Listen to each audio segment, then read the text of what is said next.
Hi, my name is Cassidy McGee, and this is my 335 Nursing Leadership Clinical Reflection video.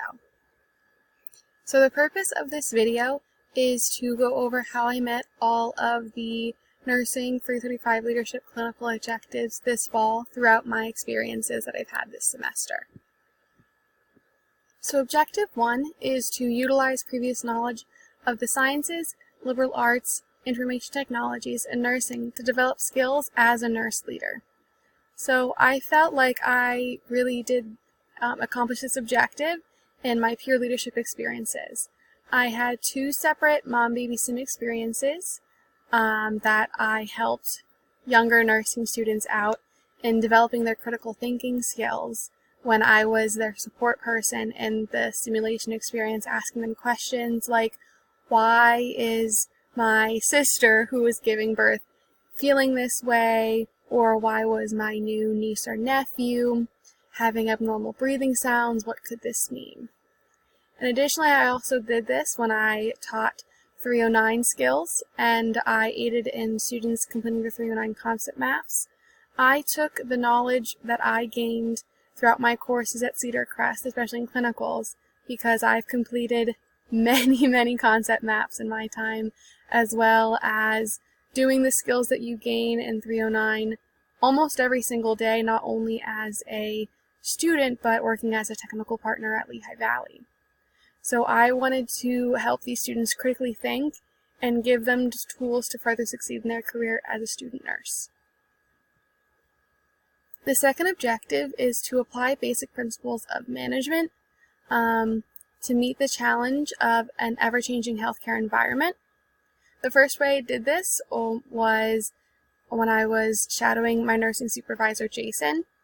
There were major staffing shortages going on at Lehigh Valley Cedar Crest at that time, and it was very interesting because of staffing shortages. There is a reason why the nursing supervisor doesn't staff the mom-baby units, as well as the pediatric units. They are self-staffing units.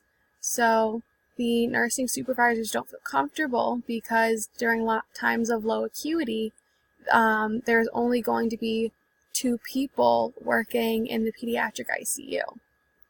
Jason explained to me that he doesn't feel comfortable with the staffing level because if you need 2 people to respond to a code, the other 3 patients possibly on that unit are not getting the care that they need. So I thought that was a very interesting way for the hospital work around this problem. Additionally, during my time with Jason, there was a fire in a nursing home the night before I shadowed with him, and we were going to SDS and we gathered materials to give to the smaller facilities that were taking care of the lower level patients because Lehigh Valley Hospital Cedar Crest didn't have enough room for them. So we sent clothes and as well as bedding. Additionally, there were staffing shortages, and Jason and I answered call bells when we could, when we were doing the rounds, to help out the nurses on the floor to ensure that patients were getting good, prompt care. And I really think that through shadowing Jason, I saw how he valued interpersonal relationships, and he used a style of leadership that valued these relationships and tried to get to the best solutions and made sure that his nurses were informed that he was giving the best options available for the entire hospital, even if it was hard to adequately staff the floors at that time. Additionally, I saw this in patient logistics. The women down in that department, as well as the man involved in morticianry, you never know who's going to come into this level 1 trauma center. So I was able to specifically see the waiting list for the pediatric beds and saw the communication that happened between the hospital, specifically Muhlenberg and Cedar Crest. And these people have to decide who's getting the next bed. And they did this primarily based off of the Nursing Code of Ethics, where the most severe patients who need that bed will get seen first. And this will also involve discharging patients as soon as possible, as well as getting the most critical pediatric patients in the bed that they need. So I thought this was very interesting, and being a part of this applied to applying the basic principles of management to meet the needs of our patients. Our next objective was Objective 3, and this is demonstrating leadership skills through effective use of communication by representing self, the college, and nursing in a professional manner.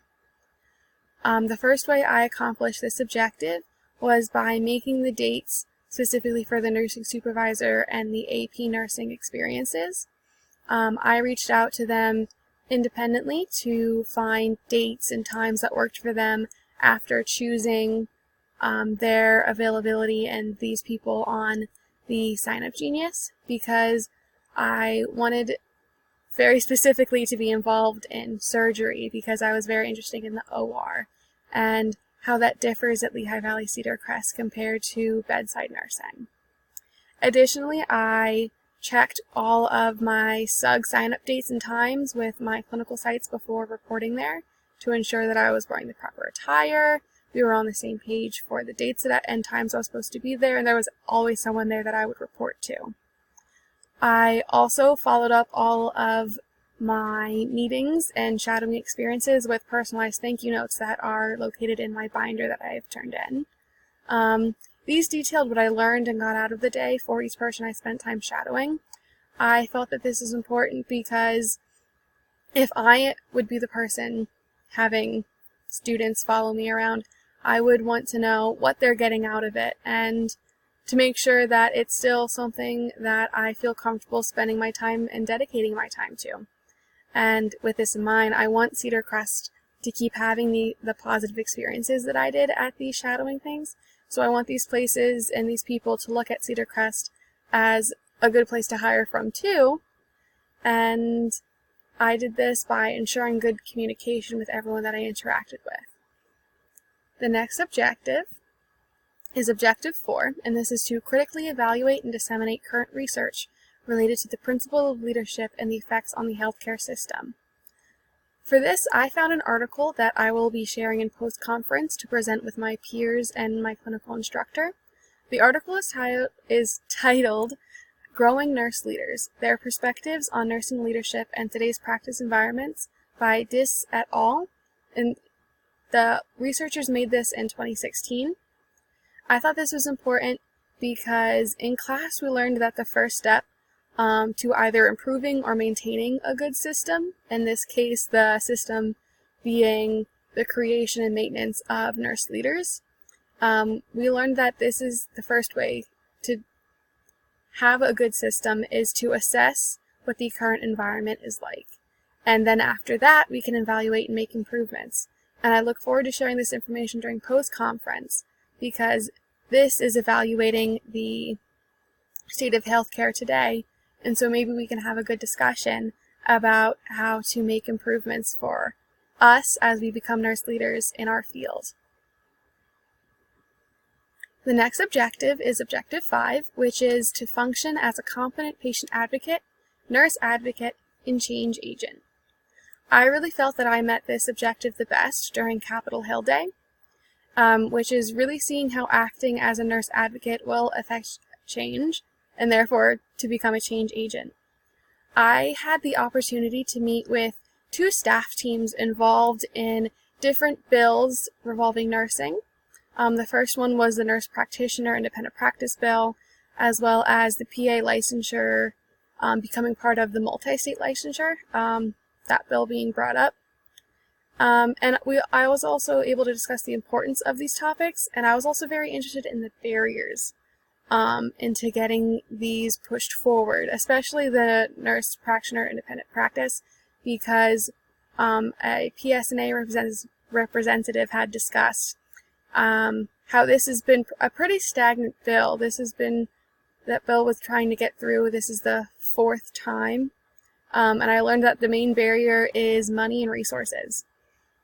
So I thought this was very important because doctors have a lot of money to send people to influence the senators and the legislators, where nurses typically don't show up as well. And so I learned that to function as a competent nurse advocate and change agent, we as nurses have to show up to these events. And this will improve patient advocacy because when nurse practice is improved upon systemically, such as passing bills to expand nursing practice that fit the knowledge that we have, patient care will increase as we're better able to care for them under our laws. The next objective is Objective 6, which is to formulate plans for continued personal leadership growth and development as an independent practitioner of nursing and contributing member of society. So additionally, when I had the chance to speak with those staff teams during Capitol Hill Day, I spoke at length with my uncle, who was able to facilitate these meetings for me. He works at Capitol Hill as a political writer. So I wanted to ask him how, from his perspective, how I can get more actively involved, and he's informed me that the next Nurse Advocate Day in Capitol Hill is usually someday in March, and so he's going to let me know when it's at, and class permitting, I plan on attending to further advocate for nursing. Additionally, I participated in 3 continuing ed hours from SNI Dining Discusses and 1 hour from MNSO's Planned Parenthood discussion. Through these, I learned different pathways to specialize in a field of interest with continuing education, as well as how to better provide resources for at-risk patients who may be survivors of abuse. Through these 2 things that I learned, I feel like I will be better at improving myself and my practice in the future.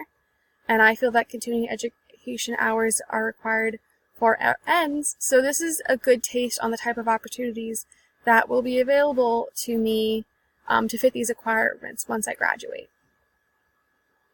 The next objective is Objective 7, and this is to recognize the role of a nurse and policy making related to healthcare services at local, state, national, and global levels. Again, this brings me back to Capitol Hill Day, where the senator backing Pennsylvania getting involved in a multi-state licensure used to be a bedside nurse, and I thought this was very interesting because this shows that nurses can get involved at a legislative level. This was at the state level. And through my education from graduate directors at Cedar Crest College and speaking with Jason, my nursing supervisor, nurses need to have a seat at the table in all healthcare policy to ensure our practice is being properly implemented and protected. Nurses are the ones who give direct bedside care in and out of the hospital. So we need to show up to the conversations with those who direct policies, whether that's going to be our representatives or getting involved in committees at our place of work. The last objective is Objective 8, which is to predict and describe potential ethical dilemmas within clinical, organizational, and professional nursing practice. So there was an incident in my interprofessional leadership where an LPN was telling me about one of the 3 codes that have happened in the long-term rehab center I was at. She was describing me the patient's name who coded and the name of the other patient who was next to her, and this was in the nurses station, which was open. And so the RN who was acting as charge, who I was shadowing, was sitting next to me, and she had to remind the LPN that we were not in a private area and she shouldn't be using patient names unless it's with the staff that are directly involved in care. So I thought that was an ethical dilemma within an organizational and clinical practice. And also at LCP, which is Lehigh County Prison, there was a lack of patient privacy with the inmates during sick call. In the same room, there were 2 patients who would sit back to back. One was having a physical examination of an injury, and the other one was undergoing a mental health assessment and treatment, and neither patient was provided privacy. So it was a bit jarring since I wasn't expecting to see that, an instance where nursing practice undermined patient privacy, especially with mental health, because that's a very big protected thing at Lehigh Valley where I work. And I learned that day that if I ever chose to work in this environment, I would really have to evaluate within myself if I'd be comfortable in giving care where patients don't have as much privacy as they should according to HIPAA. But overall, I had so many positive experiences in this clinical, and I have a much better role of the nurse inside and outside of the hospital setting.